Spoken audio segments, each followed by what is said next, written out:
Oh, hey guys, welcome to another video from the Parrot Bros. Now, as you may guess, I've started to strip this car. Now, I'm actually going to be taking out all of the interior. We're talking floor, carpet, side paneling, door cards, seats, even the steering wheel. But a bit more about that straight after the intro.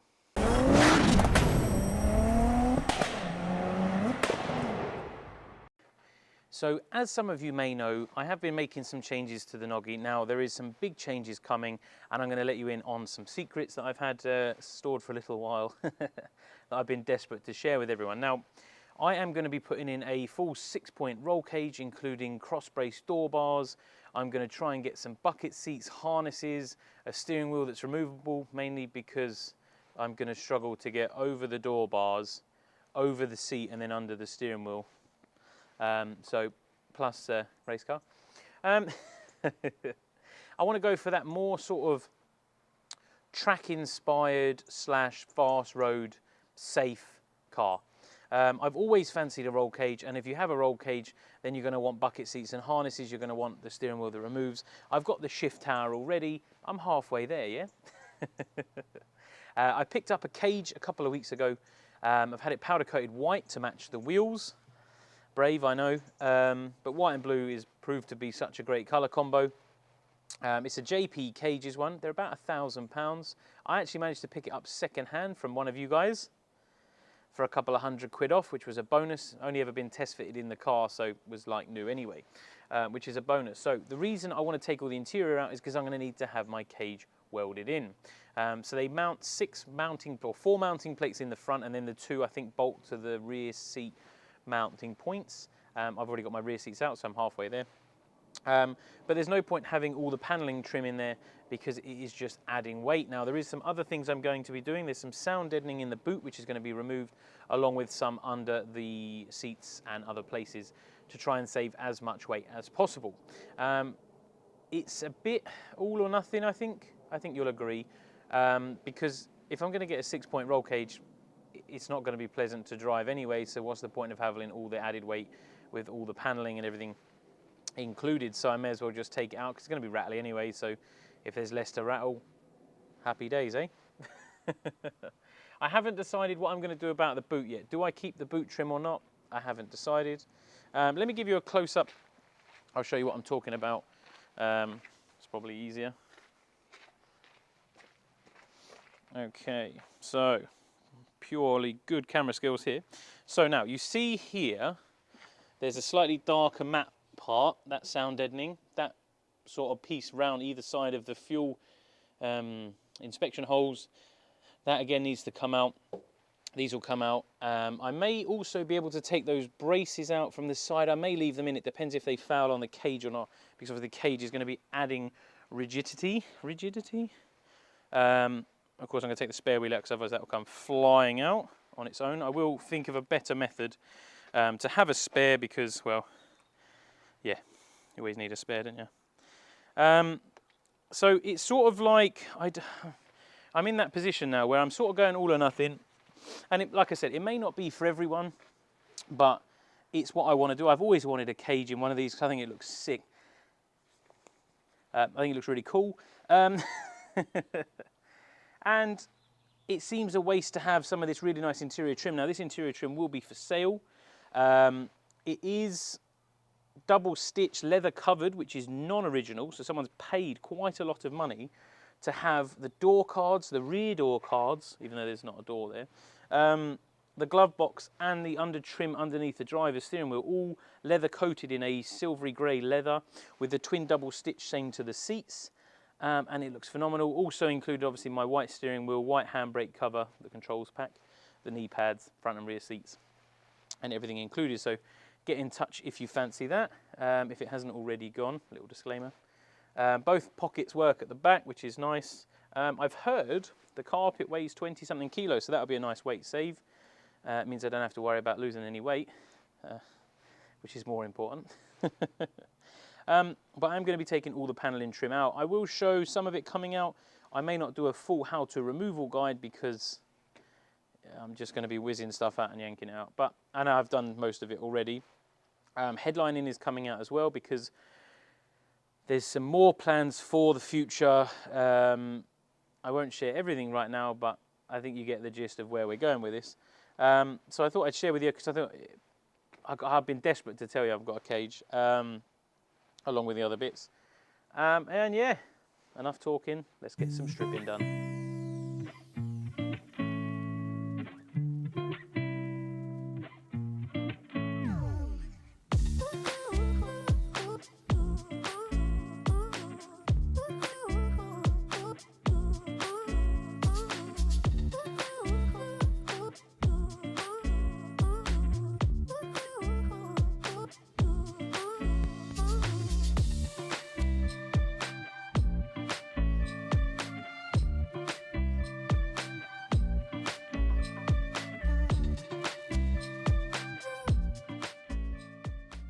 Okay, so once you've got your rear door cards removed, or rear panels removed, you then need to get this seal trim off, is the next one. Then the front one. Now, the front one has 2 Phillips screws in holding the bonnet release.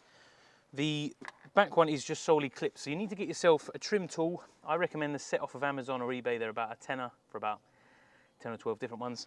And you need something with a nice hook on. And all you want to do is it will lift from the side, and then you just want to work your way along until you can find some resistance. And then it will just pop up.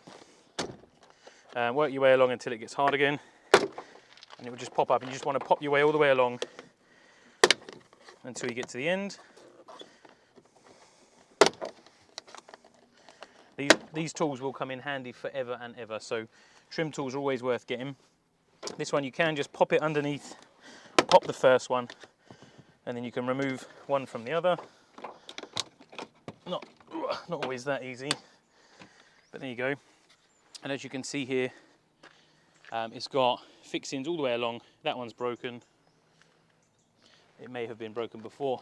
We may have just broken it, but this is why it's important to use the tools, because otherwise if you just yank it up, you'll just snap the clip. You want to get the pressure where the clip is and try and get it off. I mean, there's still 5 clips in it, plus the one at the end, which will be from the rear panel. So that's good. Another one for the pile, and we'll carry on.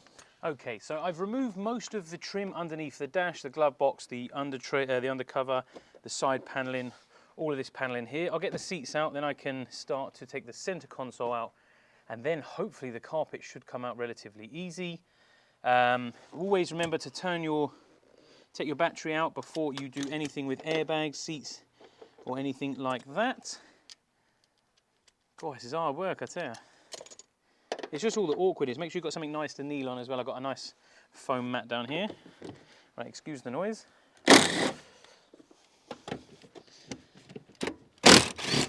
Right, so the battery has been off for about 10 minutes.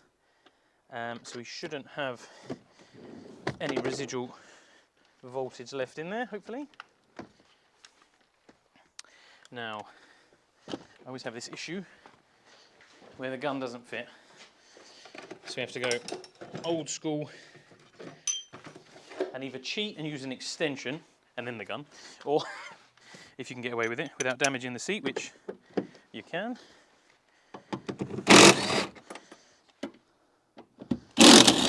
So that is 4 8mm Allen key bolts.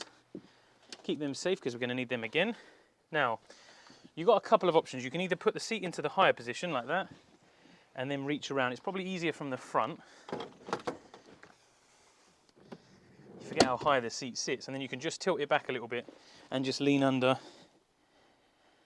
And I recommend a pick tool, because these are a bit of a pain to get at. You can, the yellow one is just a pull and squeeze. The green one requires a bit more mucking about. And then that is the seat removed. I will take everything off the seat before I pull it out, because I've realised I've put loads of stuff on top of it. Now I will be keeping all the parts that are not damaged, because TTs are getting rarer, and of course I want to try and keep these beautiful cars on the road. So if you do need anything, give us a shout. If I don't have it, I can certainly point you in the right direction of the breakers who will have it. I've got quite a few trusted and recommended ones. Now these seats are a bit of a two-man job, but I've always found it easier to get the bottom out first and then lift away like that. Oh. But definitely, if you can get a hand, use someone else. There's no point making it hard for yourself. Now the carpet itself is actually not particularly bolted down. I mean, it does just fold away. There's a couple of little clips at the back here which you can get your red tool and just pop out, and then it's just the case of getting this center console out, because the carpet does actually go up and over in a couple of places at the back and the front. And what I'll probably do at the front is just with a knife slice across it, just to make my life easier, because I'm not going to be putting it back in again. And carpets out of TT's a 10 a dozen. I've got a couple spares, so not necessary. There's a bit of unplugging to do. The airbag light has a plug. These buttons here have a plug. If you have a black one that doesn't have leather stitch, underneath here you'll have a small Torx. I don't know the exact size, you'll have to check, but undo that Torx and then that will just pull away. Do be careful with this trim and this trim, because they do have a habit of breaking. So get your trim tool set and just gently pop them out. If you're not sure where the clips are, go on eBay and search for them, or go on the Facebook or message me and I'll send you a picture of where they are, so then you know where the clips are, so you won't break it when you pull it off. Now my one's already broken, so it does just pull away, because whoever had it before me was a bit of an animal. He says, I think it might be clipped in this side actually. But yeah, it has a clip, basically 4 clips on the way around. I'll get my trim tool and just pop that out, and then I can unplug this airbag light. Well, mine's actually was broken from before, so it just pushes out, but you get the idea. I will come back to you when I'm ready to lift the carpet out. Okay, so to make my life easier, I've actually cut at the back and the front, just to be able to get the carpet out in 2 pieces to make my life a lot easier. What I recommend doing is trying to see where the cables are first, because the last thing you want to do is cut your cables out. Now I've still not removed this one trim clip at the back. Okay, I think that should be loose, hopefully. We shall see. You do need to have your seatbelt off, this side. Oh, feels loose. Oh, hello. I didn't cut the carpet enough, apparently. There we go. Hopefully, that is one side out.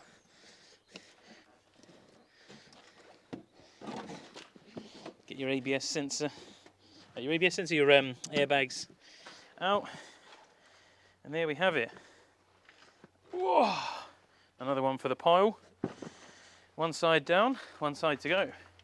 So yeah, what I said like earlier, I don't know how well you see it, I'll show some pictures later, but there's sound deadening all the way around here, all the way around here, all around the back of the seat, because obviously this is a luxury car, most cars have it, and it stops, resonations, it stops the sound from the outside and makes it a lot more pleasant inside. Now, of course, I don't want to be pleasant. I want it to be horrible and noisy and bouncy and clangy. So in a separate video, we will take all of that off. It is not a fun job. It's very messy and hot, but we'll come back to that because I may try a few different methods. So that is this side done.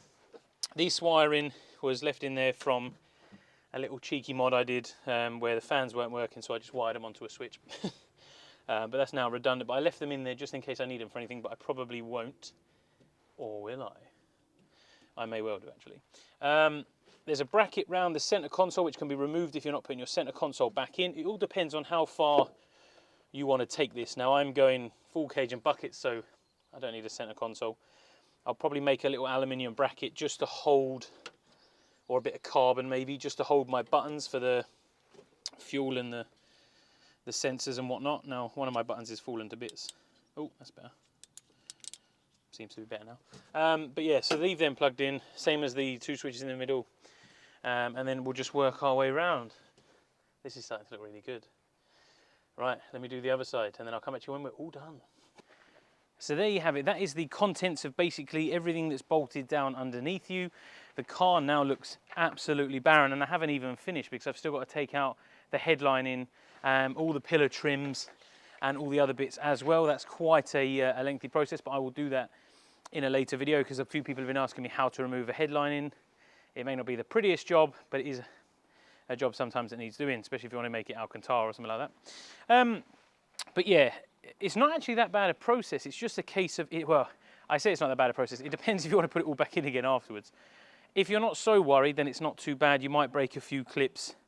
You might put a few little scratches on things. I actually managed to get all the interior out really nicely. It was just a couple of the door trims. That center console's obviously been out before because it's broken. A couple of the other clips. You do everything, undo everything you think is necessary, and then suddenly there's still one more clip in it. Let me give you a look in the car. It's quite impressive, I must admit. I'm quite chuffed with myself. It does look awfully barren though. I am going to have to put some normal seats back in, or at least one, just until we get the cage sorted. I still want to be able to drive it. So there you have it. There is pretty much nothing in there. Yep. I am going to have to do something, like I said, with some of the trims, because there is switches and stuff that I want to keep integral. There's the OBD port over there. You've got the lights, the headlight switches and stuff like that. You've got your lock and unlock. You've got your fuel and your boot pop. And there's a few other things that are going to keep retained. I'm going to swap the door cards for the time being, just to some black ones that I have in the garage. But besides that, everything else has come out. And like I said, we'll do another video on the sound deadening, all the trim and everything. I'll do the headlining in a separate one, because that's got quite a few bits to do, and I want to kind of show how to get it all out nicely-ish. I suppose I better make this roadworthy again, put the seat belts back in, put the seats back in, and then yeah, on to the next one. I hope you've enjoyed this, guys. It's a bit of a random one, but I want to have a roll cage, so it's got to be done, hasn't it? They may need to move some cabling as well, but I've left everything. I haven't put anything else in. There's a few things to go in, like I'm going to put the battery in the back to give me a bit more room in the front for some other stuff. But I'm not going to do anything until he's done the cage, because I don't want to interfere with anything. I don't want to put anything in which he's then going to have to remove. So I will literally just leave it until the cage is ready to go. Once the cage is in, then we'll assess the situation again. But until next time, guys, thanks for watching. Bye for now.